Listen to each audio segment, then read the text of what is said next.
Listen, I noticed the crime rates around our district are way too low, so we need to bring this up a little bit.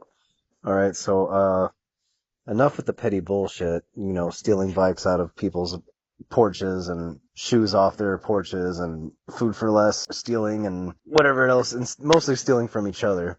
Thinking we need to, I'm gonna think about enacting a burglary initiative. So, me and my council of raccoons were talking, and we have decided to assign you all beats.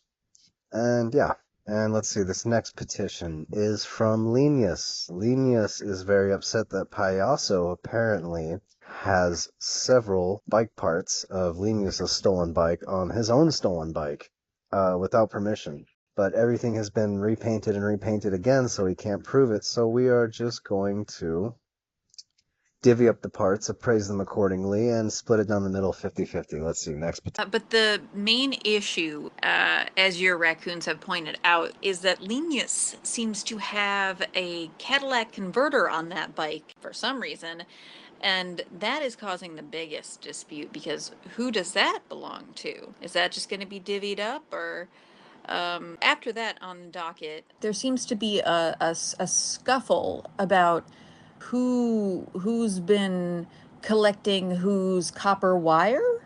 Are getting some questions from the community about burglary in terms of should they take the Samsung TV or the old knickknacks from the mirrored cabinet? Please advise. Well, first of all, Linus, I have to make one thing clear to you. We've had this talk before, off record and outside of this council, that catalytic converters is what they're called, not Cadillac converters. So, Linus, by all means, take this wonderful invention to, help, take the edge off a lot of our emissions, but you don't have to prowl the city looking for Cadillacs, all right?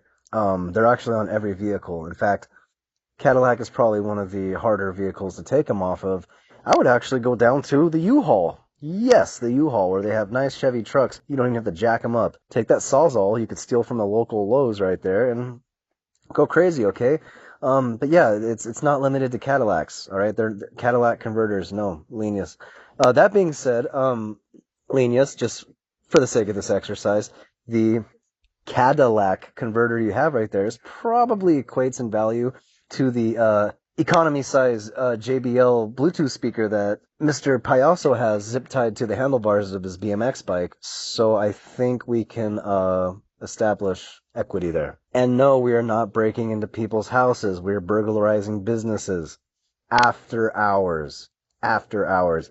If you can get over 500 to $1,000. You can do it during hours, but you must hit the emergency exit. And let's try to keep it between power tools or high-end electronics when we're doing this. Okay, people, we're not going to take a basket load of camping gear because let's be real, you're not going to collect that. You're just going to go sleep in the river bottom with it, and then that brings productivity down. Remember, we're trying to bring the crime rate up. All right, up. And the best way to do that is through actual value items, not intrinsically value items, all right? So that doesn't mean just go stealing flashlights and huge battery packs, because I know you guys love batteries and portable chargers and anything that omits you from having to find an outlet, because all the outlets have been sealed off in the city. Because you guys have a tendency to string what is basically a electrical engineer's worst nightmare out of one outlet for hours on end in broad daylight. Linus says he has trouble saying the other one, so he says catalytic converters. And now I'm having trouble saying it for him. He's in the back of the crowd, and I am translating for him. So be nice to him, maybe a little, just a little bit. Susan would like to point out a couple things: that she has a shit ton of fishing gear that she stole from Walmart, and that if you go up to Carlsbad and you find out where they're hooking up their Christmas lights during Christmas time, you just unplug one of those bad boys and you plug in your plug and you can charge your phone. Thank you, Susan, for sharing that with the class. I don't know what to do about your fishing gear. Could you advise Susan? She also has several hammers, which I don't think is going to help anything, but she has them. Susan, listen. Carlsbad is the sixth most expensive city in the country. Yeah, go ahead and do that. They're gonna probably notice the Christmas lights unplugged. Also, they're gonna notice this, charming yet unkempt woman laying in their lawn, with the power strip plugged into a holiday non-three-pronged socket, charging six devices at once. Carlsbad police just wouldn't allow that to happen. Also, we're deviating from the point here. So, I will help you monetize your fishing gear with my eBay. It's not my forte, but I only gonna ask you that you cover the shipping expenses and advertisement fees. As far as the next item on this docket, yes. Okay. We need to stop bathing in front of Lowe's. I understand the garden section has a hose right there, and that is fine. If you guys remember, I had instructed you pretty clear seminar on how to take a 1 gallon water jug, poke holes in the top, and use it like a shower head. The problem is that you guys are again doing it in broad daylight. So if you wish to use the garden hose at the low section A, keep it relatively tidy. B, try doing it between the hours of midnight and, before sunrise. Because a lot of the employees and other city folk are noticing and complaining. Next item of business. Stop shooting up in the Jack in the Box bathroom. Those ladies go through hell working there. And, even with the most recent raise, they're finding syringes and blood spots in there, and, fucking kids go in there. So, all your shooting up you can do alongside the freeway, like a normal person. And let's see, next item of business here. Yes. Oh, if it takes you longer than 5 minutes to find a vein, you're not allowed to slam anymore. And let me see one thing here. Yes, there it is. Stop throwing donated meals all over the street. Listen, you, I know your mental faculties aren't what they used to be. But just try eating it. Do your best to just to try eating it and not yelling in front of the entrance of Interfaith Community Services and throwing food around because overall it's starting to bring down the quality and degree of food that we get from them. Lastly, let's stop provoking the 7-Eleven workers. They are growing increasingly defensive of their store, and it's becoming a rather hostile place. So, and oh, one more thing here. Danny, listen, I know your opioid addiction has really given you a sweet tooth. I would recommend you eating a breakfast that is different once in a while. Just discontinue the miniature Oreos and milk because that's not cereal. And you should stop eating them like cereal. The opioid habit's bad enough. You don't need to jackhammer your pancreas every morning. Uh, is there any other items? Well, I talk with the community. They seem rather irate. Danny has a problem with what you just said. Danny, listen, I will be happy to allot some of the pool DBT we have here to get you bananas, Nature Valley bars, and any other basically cereal. They actually do have miniature cereal cups they sell there. Just to, kind of get you off. It's not breakfast, Danny. It's not breakfast. I'm sorry, your pancreas is nope. Mini Oreos and milk is not cereal. You're eating soggy cookies in a pool of milk. So that's not really up for debate. Next item. Well, Danny was pretty irate, and then someone gave him a hit of something. He started doing the Fenty lean, so I have one of the raccoons giving him a bit of Narcan, so we'll see how that works out. As far as lows go, some of the people are saying that they like the way the sun feels on their skin and blisters, but, we can keep advising them as best we can and hand out at least some of those 1 gallon. Oh, no. Okay, Susan is saying that you can charge your phone, just do it discreetly. Okay, Susan, that's fine. She's yelling, though, about how the fuck, what is it? How the fuck does this cracker think I'm gonna pay for shipping? Susan, I don't know. I guess you could put it in the listing. I don't know. Susan is also a bit fuming. I'm not sure what she's on. Susan, by all means, do your thing. That is fine. Yeah, this cracker is gonna have to insist you pay for the shipping. Also, stop opening the fishing gear if you're not going to use it. It just loses value. Just try to keep it in the packaging, okay? Um, yeah. Uh, for Jack in the Box, okay, we have a problem. Everybody says that's fine, but you mentioned that kids come in the bathroom, and they seem to have gotten stuck on that idea and have now said that they will start shooting up in a Chuck E. Cheese bathroom. They just got kids and said that's where we'll go. So I think the ball pit is going to be a problem. There are going to be some needles in there. I don't know. I think as a mayor, this is something that you're going to need to address. Let's see.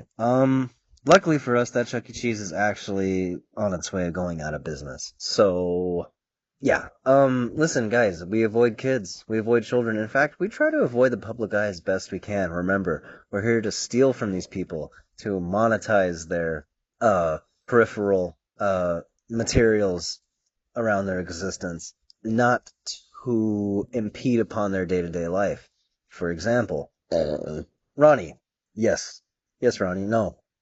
I love that you can climb trees in Motel 6 during operational hours, much to the workers' dismay. And I also love that you always somehow find a way to break into a room and use the shower, also to the workers' dismays. But the other day, Ronnie, I saw you blocking the Jack in the Box drive-through for roughly 25 minutes, wearing a gorilla mask and some sort of Irish St. Patty's Day top hat, dancing. Um, the driver was ready to physically assault you. And I believe the 8 cars behind him were cheering him on. People's food were getting cold. So that's just an example of what we don't want to do. Okay, but it's not what we do want to do. Also, but here's an example you can do, Ronnie. Like say, you love the Motel 6. You seem to really never want to leave there, despite never having a room. So next time you see like a work truck in there, and it's late at night, you could break in and steal some tools. Perfect. Bam. You can sell those tools. And then maybe you can find somebody dumb enough to, rent a room for that night and let you stay in it. I feel like I'm not getting through to you. Anyways. We have a man here with a cell phone that has no brand on it, which is impressive. I think it might be a North Korean cell phone. Regardless, he wants to know if you think a good revenue stream would be to stream how to steal bikes and take them apart and put them together again with other parts. I told him the legality of that is iffy at best, but I got stuck on his North Korean phone. So I might be part of the problem here. So we don't need any more videos on how to steal bikes. You guys are experts, okay? There's a reason Harbor Freight never has any of the 12 or 9-inch bolt cutters in stock because, well, they're stolen as soon as they go on the shelf. We don't need lessons on how to steal bikes. No, that's terrible. It's not going to monetize. Everybody here's an expert. So, how about I had sent you guys all the links for the lockpicking lawyer. Those of you that managed to maintain your cell phone lines, I believe that is 6 out of the 300, should have been able to watch those links on Lockpicking Lawyer and learn how to pick locks. Also, we could monetize is how to unlock stolen electronics. Yes, Samsung bypasses. I also try to show you guys those. But yet you continue to bring me your phones to ask me to unlock them. I barely passed high school algebra. I shouldn't be the only one who's able to figure this out. So let's go ahead and just try to stay on top of that. I will resend you the links.